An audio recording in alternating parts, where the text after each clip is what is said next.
可以讲啊，可以用啊，不可以在那边。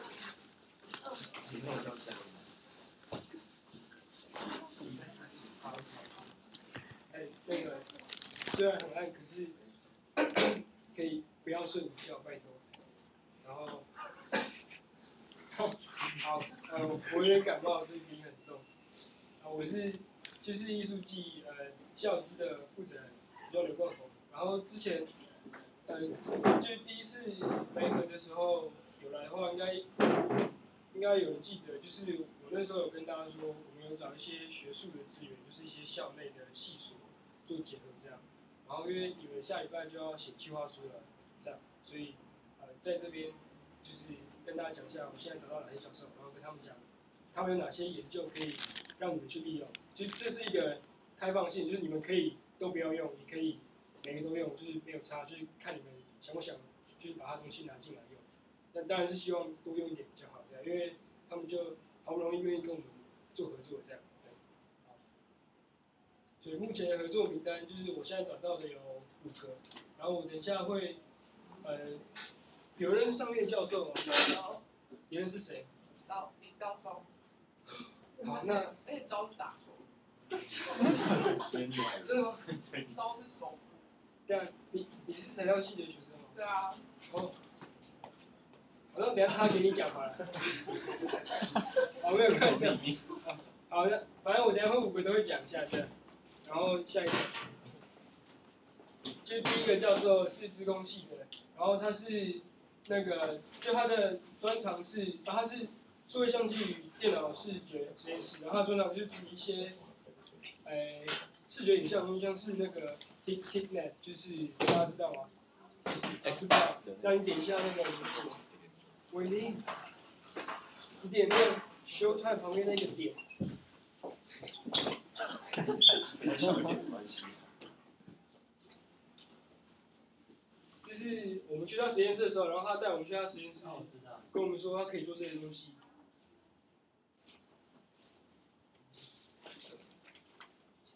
就是他就有点像是，就是他前面会有一个机器，然后它可以去感应你的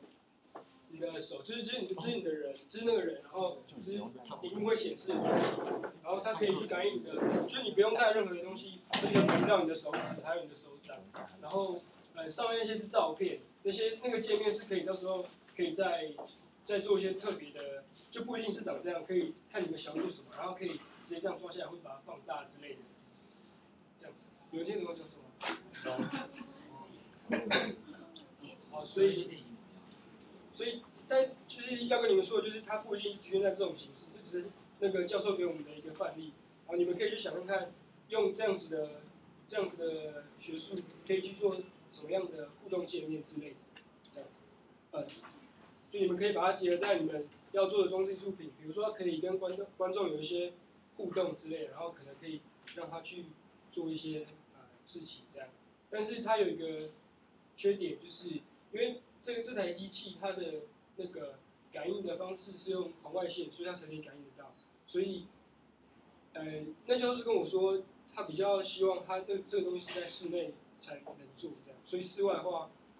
可能就要再搭棚子才比较做得起来，不然怕会因为红外线会干扰到之类的这样。然后他也可以做，他跟后面另外一个教授都一样，他可以做换背景的动作，因为这台机器它大概只能感应到。比如我站在这台机前面，可能2公尺之内，它都可以感应得到；2公尺之外，你可能人退到2公尺外，你在手伸出来，它就感应不到。所以你就可以做一些换背景的事情，就比如说我人站在这边，可是我电脑荧幕呈现的可能是另外一个画面，就是只有我的人，可是后面东西已经换掉了，这样子。有人觉得，应该还蛮炫的吧？有。好，耶！我是第一个。那个下一个，第2个是园艺系的张玉生教授，然后这个教授是作物组教授，然后他人很好，然后他们在花博也有展，就是他们有自己的一个摊位，这样就是台大园艺系的摊位，然后是他负责展出的那个摊位，所以说他可以提供给我们的主要就是直升墙，就是我们刚刚谈到算是蛮符合这一次场地里面的一位教授这样在点进去。对，然后所以就是直升墙并不只是单纯就是一面墙，可能可以做一些花样，比如说做一些不同的造型，或是可以写一些文字之类，这些东西它都可以提供给我们，那就看你们想要在你们自己的装置艺术上面做什么样的发挥。对，是一个还不错的资源。招打错了。然后他是材料系教授，然后他做的是，就我们去问他的时候，他就跟我们说，他可以，因为他本身是做金属的，对吧？对，所以他可以提供一些就是汽车的钢板，所以其实不是这台车啊，只是这个而已。就是汽车前面一些钢板，然后还有一些脚踏车，在做脚踏车那些比较轻的镁合金这样，然后它可以提供给我们一些材料。就是如果你们装置艺术有需要用到金属制品的话，就是一些金属的结合，它也可以，所以你们可以跟他要一些钢板，或是请他帮你们做一些结合，就他可以提供这方面的技术这样子，就是对，就这样。然后第四个是林达德是声工系的系主任，他做的东西是数位影像处理跟机电的整合，然后他可以就我们问到的是。它可以，就比如说你现在有东西，它可以用电脑把你模拟出来，就像那边的虚拟植物，其实不一定要是植物，它也可以是别的东西，这样，就它可以有一个，这东西就是比较是跟电脑结合的，然后它也可以做像是我刚跟你们说的换景的那个，再按一下，就是换景的那个游戏这样，你们可以做一些，比如说可能人在这边，然后后面可以一直换，看他想要挑选什么东西，对，大概是这样子。然后这是最后一个教授，这教授是政治系的系主任，然后因为他是政治系的，所以他没办法提供给我们任何的材料，对，但是我还是有去找他，然后跟他说，就希望可以合作这样，然后就跟我说，就他比较偏向的合作模式是，等到你们的计划书出来之后，比如说有些人的计划书可能他想要探讨是环保的议题，或是他想要探讨是什么裙带的一些关系之类的。那政治系的教授，因为政治系教授他的研究领域很广，有些是研究女权主义，有些是环保，然后有些是单纯的政治，然后就它并不只是局限在政治这一块，有很多块，所以等到各位的计划书出来之后，再看如果有需要的话，可以安排，就是他可以帮我们安排跟系上的教授做见面，这样子就是跟政治系的教授，然后你可以跟他做一些访谈，或者是一些录影，然后再加在自己的装置艺术上面，可能它有一个荧幕，然后是播放出你跟他访谈之后的画面的一些心得或是过程，类似这种模式。然后以上，不行，所以以上的那个这一份投影片到时候会寄给大家，所以大家就会知道那5位教授是谁。所以如果你们有兴趣的话，可以再去他们的个人网站上面去找一些资料，或者是如果你们想问说我想要做这样的东西，那不知道这个教授跟我合作的话，他做不做得出来的话，可以写信给我，这样，然后我帮你们问，或是我帮你问，然后再回信给你们，这样子。原则上就是这5位，然后就很希望大家可以多多利用校内的资源，因为通常教授。就台大的研究比较是属于尖端科技的，所以很少教授会愿意去跟艺术系或是学生团体做合作，这样，所以这些教授算是就是百般挑选中好不容易可以合作的这样，所以希望大家可以多多善用这样的资源。好，讲完了，有点问题吗？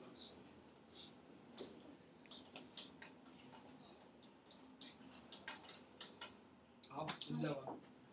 那校资的部分就到这边告一段落，然后接下来是工程组。Yes 我们是工程组，这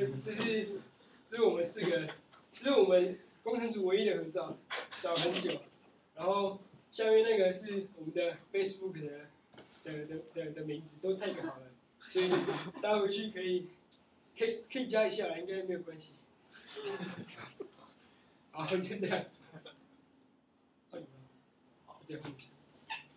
好，那接下来我讲一下，就是工程组会在你们接下来就是不管是从现在你们负债计划书结束到下学期开始做一些施工方面的事情，都会有一些事情要跟你们传达，所以这边是要跟你们讲这些。然后这边就是工程组我们提供了几个服务，第一个就是我们会去评估你们企划书的可行性，然后再来是工具的借用，还有工厂的使用的借用方法这样子，就是我们会提供工具啊、工厂这些，然后还有企划书的评估。那细部要有讲。那企划书的撰写就是我们在评估你们企划书之前，你们要自己先想清楚，说就是你们想要呈现的东西是什么，然后你们要怎么去做，然后要用到什么材料，就是你们自己都要先在写企划书的时候都要自己先做好评估，不要就是什么都不想，然后就把你们的结果就是写好就直接寄给我们说这个不会行，可是其实你们根本没想过说就是这个东西到底要怎么做啊，然后用这个东西到底安不安全，或者是它的材料到底索取上到底就是拿不拿得到这样子。对，所以就是有这些东西是你们要先去想好之后，然后再交给我们去评估。然后再来是你们在撰写企划书的时候会包含那个时间表嘛，就是时程表。然后时程表这部分，就是我们这边是有一些小的地方要叮咛你们，就是说你们时程表不是只是规划说你们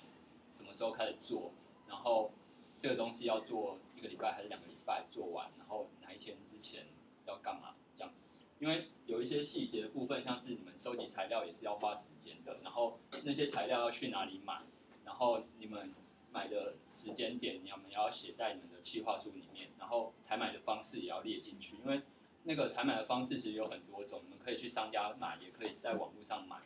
对，然后这些东西就是你们要列出来，让我们知道说你们已经很确切知道说这个东西要去哪里买，这样子你们真的在执行这个企划的时候才不会再多花时间说这东西要去哪里买，然后那样会很浪费时间，就希望你们在写企划书的时候就先考虑进去这样子。然后再来是你们施工的进度，因为根据我们的经验，就是我建议你们就是能够先预留1个多礼拜的缓冲时间，意思就是我们的那个艺术季的展期是4月中到5月开始展，那可是我们会 prefer 你们能够在4月初到4月中这期间就先做好。其实4月中你们就要先做好，因为4月中到5月开始展期间，我们4月中到5月是要将你们的作品实际拿去你们要的展场上去架设。对，那所以4月中要做完的话，我们就是建议你们4月初能够先做好。所以意思就是你们的企划书的那个时间表就是4月初就要做完。对，然后再来是预算的评估也是包含在你们的企划书里面。那预算的评估，通常你们会漏掉就是损耗品的部分，就你们通常都只会记录一些那个材料啊，就木材啊什么的。可是损耗品其实也是一笔很大的开销，就是你们需要记录在里面的，像是螺丝、双面胶这些，因为你们这次做那个装置艺术品是很大的，是4×4公尺那么大。那些损耗品就是螺丝啊、双面胶，你们的损耗绝对不是像你做一个小海报那么小，可能几十块你们不 care。可是，在做那么大面积的装置艺术的时候，那些东西加一加也可能是几千块的耗的那个预算，所以也请你们把它估进去。然后再来是我们工程组在接下来的期间对你们监工的方式，就是我们主要目的是要确认你们的施工进度，就是怕你们 delay， 然后影响到我们实体艺术季开始展的展期的表现的成果。所以我们监工方式就是你们之后分好的每一组都会有一个我们工程组的人去负责监工。那在下学期开始之后，我们主要分成2个阶段。第一个阶段就是在期中考之前，就是还没要密集开始筹办艺术季活动的时候，我们通常是1个礼拜去监1次工，就是你们跟我们回报你们到底这礼拜有做了什么进度，然后跟你们实际的企划书的时间表看有没有雷同。如果说 delay 太多的话，我们就会施压，或者是就是看你们的施工状况。如果说你们这样做会做不完的话，可能就会把你们的那一组的计划砍掉，那你们就要就是不能就是艺术季就没有要展出，然后你们也要把你们花的钱就是再重新交回给我们这样子。对，这是当初就已经说好了，所以大家要记得，就是请按表操课，就是你们写好就真的要做，要不然实际上做不出来的时候，是对大家都是一个伤害。那期中考之后，因为就是开始比较接近我们展期，所以我们监工的那个时间就会比较密集，就是1个礼拜2次，跟我们回报这个进度这样子。那日期待定的意思是说，就是因为现在大家还在选课嘛，所以就是等你们大家选课好之后，然后我们课表都决定之后，再跟我们约时间，就是可能每一组跟我们回报的时间不一样，可是就是1个礼拜会有1次，然后期中考只有1个礼拜2次这样子，所以到时候再跟你们做确认这样子。好，然后工具借用，就刚刚说我们除了帮你们监工之外，还有另外一个，就是工具的借用。那工具借用就是我们在艺术机团队跟就是还有活大，我们可以提供你们的工具，就是有这些，像是那个梯子，就很大的那个梯子，然后延长线。那延长线就是你们到时候施工的时候可能会在室外施工，为什么需要接电啊才能施工？那延长线我们可以提供，然后再来是电钻跟扳手这些比较，对，可以提供，但是我们能够提供的东西并不多，所以如果当很多主要使用的时候，就会像下面借用的方式，就是你们在使用之前，请在你们要借用的前2天就要跟冠宏去做申请的动作。那申请就是你寄信给他、打电话给他都可以，反正就提前跟他讲，就2天前。然后因为这目的是当很多组就是在你们接近密集开始在制作的时候，可能会有好多组都要去借梯子啊，去借阳线，那我们其实并没有那么多可以提供我们，所以就是当有发生就是冲突的时候，那就是由先借的人会先用，那其他组要借的话呢，就是跟已经借走的那一组去 talk， 就是跟他们交谈说，他们什么时候可以用完再借他们。那这个情形发生的时候，就是由第一组借的那个人去负责这个工具的一切责任。就是如果他再借给别组用的话，那如果别组搞坏的话，是由这一组负责，所以请大家自己知道一下。对，然后我们艺术技能提供的工具其实就是这些，并没有很多，所以有一些太奇怪的东西，还是建议你们就是自己去买，然后也是要列在预算里面。所以在你们在那个企划书里面详细写施作的流程、过程以及方式的时候，就是也要想一下你们这东西在施作的时候会用到什么工具。那这工具如果说你们可以跟我们先 check， 就是我们这边有没有这工具，没有的话，你们也是要列在预算里面。就这样。然后再来是场地的使用方式，就是因为你们都做的作品会很大，那很大的话，如果说你们自己每一组都有一个私人的空间可以自己去创作的话，那就没问题，就是你们可以不用找我们。但是你们如果没有一个地方可以让你们实做这么大范围的装饰艺术品的话，那你们可以来跟我们工程组申请说你们需要一个空间去就是施工。对，那我们的施工是要像玉德是这一位，大家看一下，就是跟他去申请说你们要一个场地，那这场地的申请也是要提前申请，然后通常一申请，我们就会让你们一直从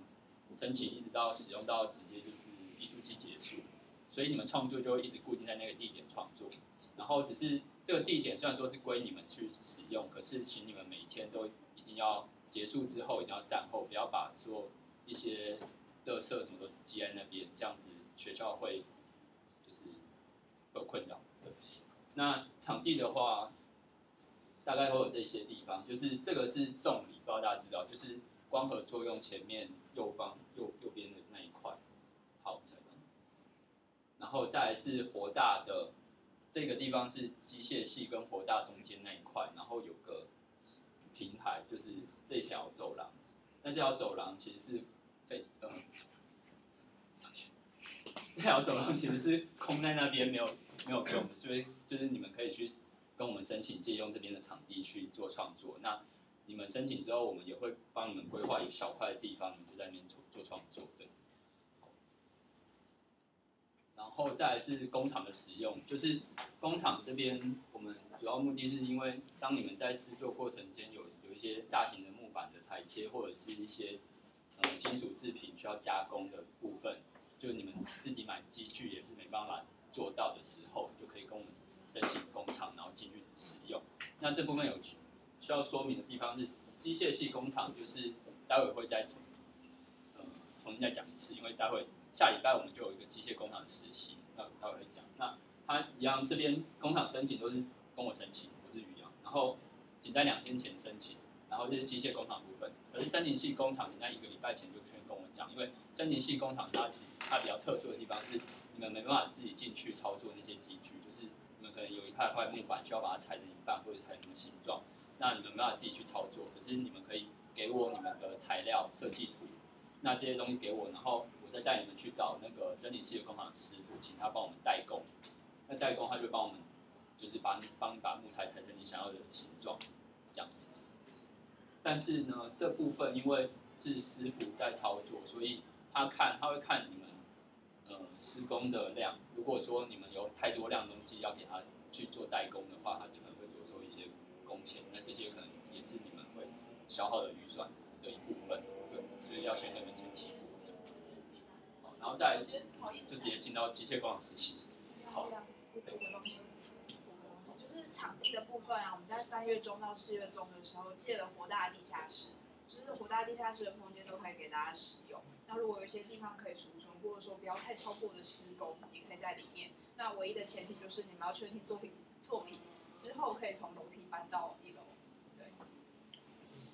所以就是有场地问题的话就找他，然后如果工序的话就找我，然后如果是工厂借用就找我。对对。那如果想要聊天的话，就找浩文。就没有来那个。对，就刚刚有4个人嘛，然后有那个人就是负责陪你聊天。没有啦，其实刚刚聊天我们收获很开玩笑的。好，再来是机械工厂实习这边。这边我先讲，待会讲细。就是实习工厂，就是我们的那个时间，这边大家都有参加吗？有谁是没有参加工厂实习？哦，好，那你们都参加，所以只有1个人没参加。还有？好 ，OK。那没参加的可以先稍微睡一下。那就是这边就是下礼拜我们1到3的3天的早上9点10分到12点会有个工厂实习的部分，就是我们会去机械系工厂。机械系工厂就是在明达玻璃馆的对面有个机械工厂。好，然后因为这个时间就是去上课，所以我们大家不要迟到，就是我们定一个集合的时间，就是早上9点在明达馆玻璃馆的1楼。玻璃馆的1楼，它有一个平台那边集合，然后集合之后，我们9点10分就直接进去那个实习。那，如果有人爬不起来的话，请跟我约 morning call， 就我可以提早帮你叫起来，不收费。好，然后再来是，接下来就是接下来我们会跟你们讲一下安全讲习，就进工厂之前都会有一个安全讲习，就是进工厂需要注意的一些事情。那我这边先把重点先跟有要进工厂的人先提过，就是你们要着长袖长裤，然后就最好是牛仔裤啊，然后不要穿裙子，然后再来是鞋子的部分不能穿拖鞋、夹脚拖或是什么，就女生的鞋子可能不是会有裸露在外面的那种就不要，就是穿布鞋，对，然后再来是。头发是长的话，请把它绑起来，就是不要让它飘落在这边。然后再来是没有戴眼镜的人，就是请再去买那个护目镜要戴，就是因为机械的那个操作就是会有火花出来，所以要戴个护目镜，要不然眼睛会受伤这样。然后进工厂是很严肃的事情，就是请大家进去之后就是注意自己的安全，不要嬉戏这样子。然后这边是下礼拜我们课程就是。我们有3天嘛，就是1、2、3有3天，然后我们会分2组，因为总共有16个还是17个人要参加，那我们不可能17个人一起去操作一个机器，所以工厂那边帮我们分2组，然后2组的名单就在这边 ，A 组是这些 ，B 组是这些，大家先看好自己是分到哪一组，到时候我会发名单给你们，就是你们到各自的组去做，然后每一组在这个时段，就是我们礼拜一早上分两个地方去做。那 A 组就是做车工 ，B 组就是做前焊具，然后礼拜二就是一个是铣工，一个车工，然后礼拜三是前焊具跟铣工。那大家有看到这边有个成绩嘛？就是这东西就是你们如果说学的不好的话，因为这个你们学好之后，他会排一个就是你们实际操作，然后师傅会看你们使用的状况去打成绩。那你们成绩要过一个标准之后才会发证书，所以请大家就是好好学习，然后操作，然后有过了之后，成绩过了之后，那个机械工厂会发一个证书，就是让你们之后可以自己进去操作这样子。好，下一页。然后这边是课程内容，大概就有这些，其实可以不用细看，下礼拜你们就会知道。然后这个东西我会再寄给你们内容的部分，如果想先知道的话可以看这样子。然后接下来是，如果说你们顺利的拿到工厂的使用证明之后，下学期你们可以使用机械系的工厂，然后它使用的时段是1到5的早上8点10分到下午5点20，就是一般工作的那个上班时间，所以晚上是不开放，然后6日也不开放的，所以就是你们自己要去注意。然后机械工厂它本身是开放给机械系的学生使用，所以其实我们去使用的时候，其实是客人，我们没办法去占用他们的本身的时段，所以这下面这些时间是他们自己实习课有用到的，礼拜2下午、礼拜3下午跟礼拜4早上，所以这些时间是你们没办法进去使用，所以你们排课的时候可以排这边，对，就是排这边，然后其他时间你们就可以去用，就是你们不要空这些，然后就发现那边又不能用，然后最后导致你们排不出时间进工厂去做你的东西，那就很麻烦，对。然后再来是礼拜1下午是有确定时间，就是这个也是你们可以排课的时间。想想，哦，然后这个我再补充一点，就是这个你们像说就是有拿到工厂使用证明的话，可以直接进去操作。不过就是为了安全起见，就是你们在进工厂也是要跟我申请嘛，所以跟我申请之后，就是你们进工厂不会只是你们一个人或者你们那一组的几个人进去，就是还会有我进去，因为怕有发生意外什么的话，有我联络人会比较方便这样子。所以进工厂就只有学过机械，那是有上过实习课才能进去，所以建议每一个分出来的小组里面都要有人能够进去，这样会比较方便。除非你们的作品是不需要做用到金属的话，那就没有差。然后再来这边就是怕你们在写企划书的时候会不知道一些厂商就是你们可能会用到木材，可能用到螺丝、五金、板材或者是油漆纸啊什么的这些东西，就是你们可能要自己去找。不过我们这边先列了几个我们有去用过还不错的地点，就是你们可以看看，然后就是之后自己找。对，你们也可以找别家，反正外面那么多厂商。对，好。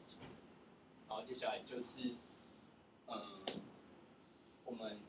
要进工厂实习的部分要看一下那个安全讲习，所以就是这边我们就直接带大家看那个进工厂安全讲习的部分。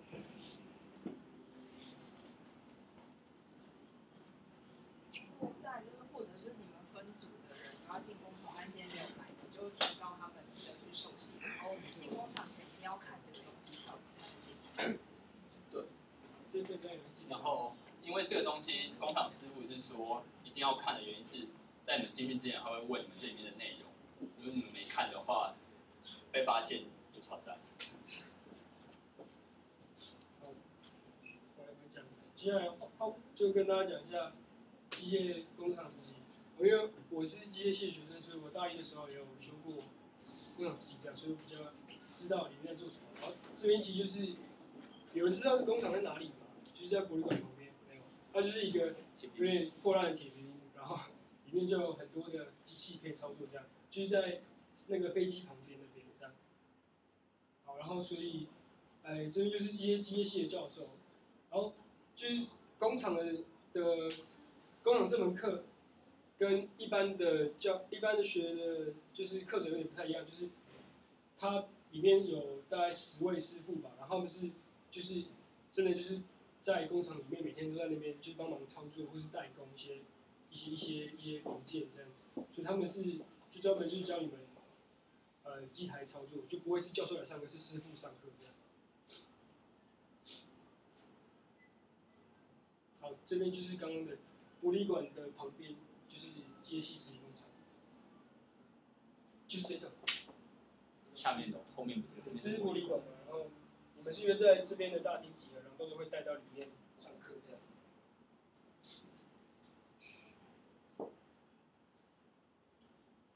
然后这边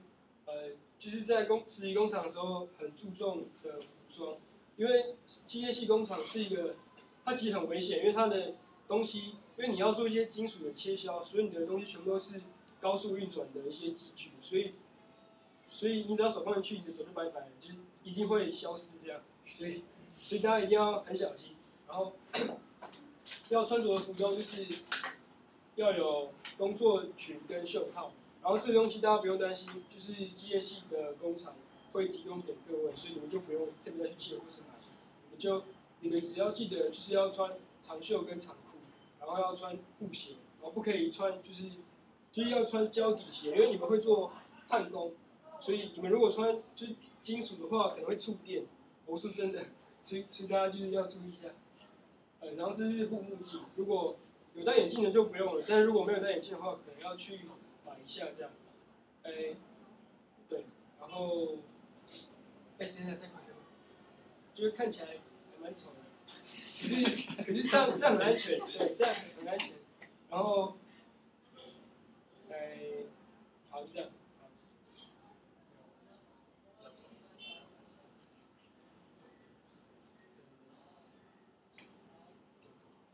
好，这边就是，等，上面，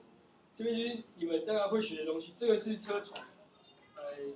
车床、铣床，然后那个是焊工，就是他在焊接，然后这个是模工，钳工，这是模工。反正这个你们不会做，然后剩下的你们都会学，就在3个半天的课程里面，就会让你们学到如何去操作这些东西，这样子。然后先跟你们讲一下大概长什么样子，这个也不会。好，然后这边的安全规则，就这个投影片到时候会寄给大家，然后去机械系的网站其实也可以找到。那就是这边的安全规则，请大家一定要，不用到手记，但是要知道，就是不要犯了这些东西。第一个就是不可以戴手套，因为它东西是高速运转，所以你如果有手套的话，你如果那个手套被勾到，很容易手就被卷进去，然后手就不见了。所以是真的。然后第二个就是如果有人是留长头发的话。在机械系工厂的时候，就进工厂的时候要把头发包起来，就是不要让头发乱飘这样，因为可能会被卷进去，然后头不见了。然后第3个就是要戴眼镜，没有眼镜就戴安全眼镜。对，然后第4个刚刚讲过的，那第5个等一下会跟大家说，就是因为你在做一些切削的时候，它会，比如这个金属你在做切削。它会一直喷铁屑出来，就它会一直乱飞，所以才要带工作裙，因为怕会把衣服用脏，这样子。然后到时候的一些铁屑要用那边的毛刷去把它清掉，不要用手，因为会被割到这样。所以建议那3天大家可以穿比较烂的衣服，因为多少还是会沾到一些机油之类，这样就会很臭，然后又不好看这样。然后。第6个，不知道什么。第7个就是要专心点，因为那个东西基本上到时候你们操作的时候是1个人1台机器，不会是4、5个人1台，就是因为我们每一个机，比如说车床它有10台，所以你们最多才8个人一组，所以一定会每个人一定会有1台自己专属机器，然后依照师傅的那个跟你们讲的指令去操作，所以是要小心，不要其他乱出事。好，这是一些示范。比如说，就是长头发的话，这样就很危险。对。然后这个是，他拿了一个饮料罐，这是师傅啦，然后他穿拖鞋，所以请大家不要穿拖鞋。然后这个的话就是他就是戴手套，所以就是手要保持干净。然后最好是有些手表或是戒指什么的，就是要拿掉这样。然后这应该不会发生吧？就是戴领带的话会被卷进去，或是戴耳机莫名其妙。然后那个就他看起来应该是在嘻哈的样子，所以请大家不要学他，应该是。然后铁屑指的就是这个，就到时候你们的东西会夹在这边，就是它有一个3爪的一个机器，然后会夹在这边，然后它就一转，然后就可以用刀子去切削它，所以它会一直喷铁屑在这边，所以你们不要用手去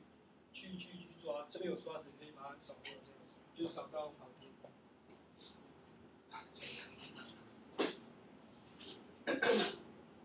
这就是铣床，铣床跟车床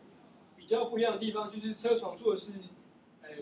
车床比较可以做比较多的一些加工，就是它是最基本的，就你可能有一个圆柱的金属，然后你想要把它做成某一个形状的时候，你可能先用车床去做一些最基本的加工，然后车床完之后再去洗，就是铣床就是拿来洗的，就是它可以把它的表面用比较光滑，或是它可以洗凹槽这样，然后知道你们到时候都会学。对，然后就是穿拖鞋嘛，然后就是机台上面不可以放东西，因为这台机器是可以就是前后动的，所以你可能会打到里面的一些工具什么。这个是因为他穿2型，然后这就没绑住。哦，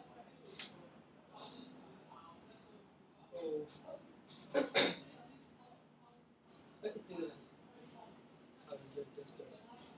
好，下一个焊工的话。如果是像最基本的焊工，就是你们要继续交底鞋嘛，然后要戴手套，它手套是机械系工厂会提供，是专门的手套，就不是那种一般布的，是橡胶，因为怕触电。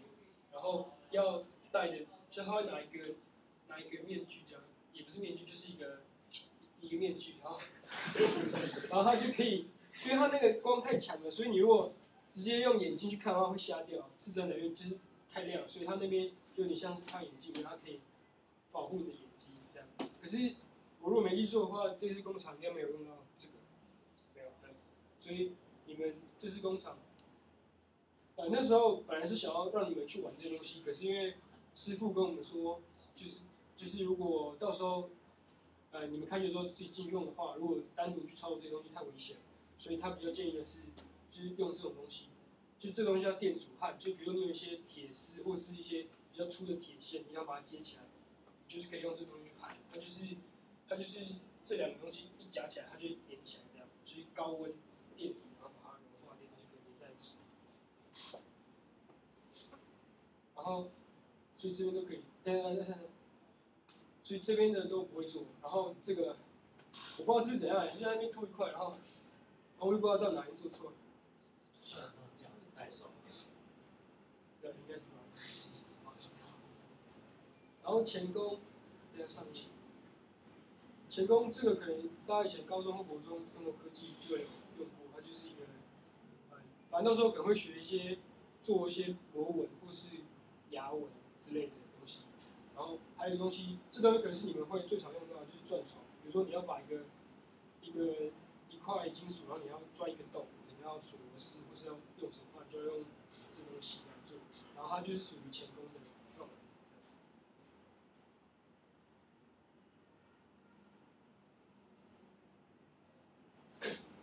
不可以戴手套，然后不要放奇怪的东西，然后就是不要用手去刮它的铁屑，要用刷子。然后用完之后要回温，这些东西师傅到时候还会再跟你们讲。好，这就没有，这是机械型的。好，就这样。有人对就是机械系的实习课程还有不了解或是有问题的地方，比如说可以带什么，不能带什么。就如果没办法3天都去，有一天不能去，他还是其他人可以进去。我们那时候问的情况是说，因为有一天没办法学到，就是你有一项没办法学，意思就是你要进去操作哪一个部分的话，他们不确定，所以就是他就是建议就是不要学，所以没有学完就不能进去。对，就是一定要每一项目都有。可是有一天不行。对，我有一天不行，因为你们是分3天的早上，所以就我变成要来山上之类的，然后有一天就有事情这样。因为其实会分3天，白天是有原因，因为它那个从9点10分到12点是3个小时，然后3个小时你是要一直站在那边操作，然后就会很累，对，你要站3个小时，所以因为这东西一天上。在机械系它是一整个学习的课程，然后我们跟师傅才说，希望可以在很短的时间内让你们可以学会，然后发给你们证书，让你们下学期可以用一整个学期这样。所以师傅比较建议不要一天整天可能就是早上下午一起学，这样会学不太起来，可能忘记，所以他比较希望可以分组，所以比较不好意思。好，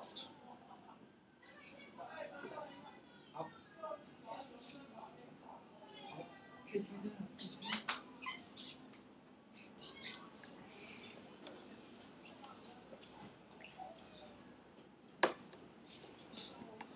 对工厂还是工程组还有其他的问题吗？就是之后我们会把工程组他们的那个联络方式公布给大家，所以如果有问题的话，关于工程的问题也可以直接